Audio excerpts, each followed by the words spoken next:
unpack this further with Nasser Mashni, who joins us from Sydney. He's the president of Australia Palestine Advocacy Network. Really appreciate you taking the time, sir. Israel, of course, has not allowed foreign journalists into Gaza, and it is on a killing streak of the journalists that are already inside Gaza. At this point, is Israel untouchable? Well, it would seem so. Thank you for having me on, firstly. But it would seem so that its Western allies continue to prop it up. As you said, this is not just a war on journalists. And to kill 250-odd journalists now in less than 700 days is a smear on it and a destruction of the legitimacy that it's enjoyed.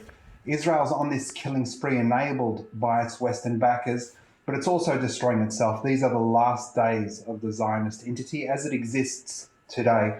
It will never be able to recapture the normalcy that it enjoyed. What we are seeing, what the world is seeing, what Palestinians have known all along, that Zionism is a brutal, racist, genocidal ideology filled with hate and supremacy. They never get to go back to situation normal.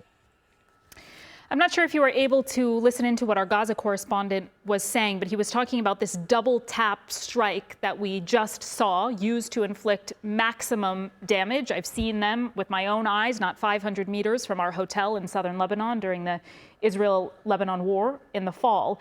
So I was just wondering, if the will actually existed, what are the tools that officials and legal experts could use, again, if they wanted to hold Israel to account?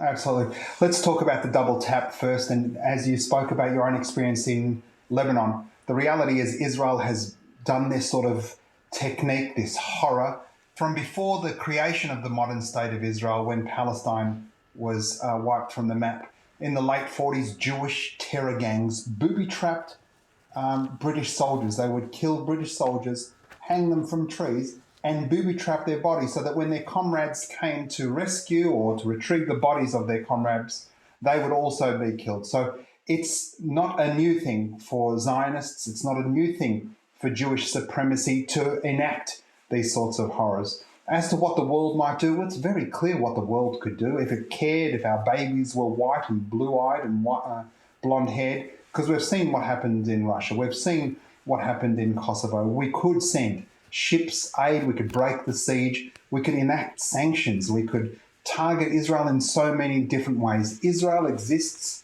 the way it exists because the West allows it. This country, this rogue regime run by an indicted war criminal exists because we continue to trade with it. We continue to do business with it. It continues to enjoy the diplomatic norms of attending the Olympics and the World Cup and all those things. They must stop. Israel needs to be treated like the rogue, pariah, genocidal state it is, and an international peacekeeping force, military intervention, whatever is necessary, must be put into place to ensure that international humanitarian law is applied. And sir, we know that Palestinians are not only facing daily violence, but now they are officially facing famine, which, as you rightly say, Palestinians have already known that for months. So we've seen a lot of outrage in this week since that announcement has been made. Are people doing enough for it, or is it, as you say, just a bunch of empty promises until Israel is labeled as a pariah state?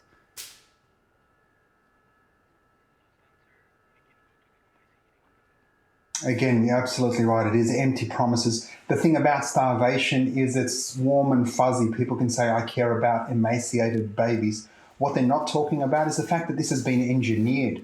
As the UN expert said, not sure exactly his name, said, never again. This has been manufactured. Israel has cut off the food, gas, electricity from day one, 670 days ago.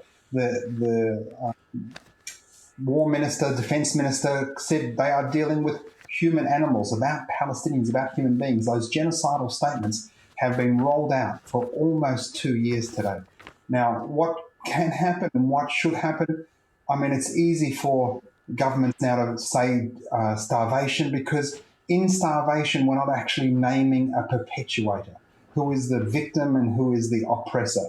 When we talk about genocide, which is what we need to be talking about, that this is just another stage in Israel's genocide. When we talk about genocide, we actually have a victim and we have a perpetrator. The West is denying, doesn't want to name Israel as a perpetuator, because in doing so they will find themselves complicit. Every one of these Western regimes, whether it's the UK, France, Germany, Australia, the country I was born in that I call home, and particularly the United States, are all elbow deep in the slaughter that is happening in Gaza. All right, that's Nasser Mashni, president of Australia Palestine Advocacy Network. Really appreciate your time and your insights, sir.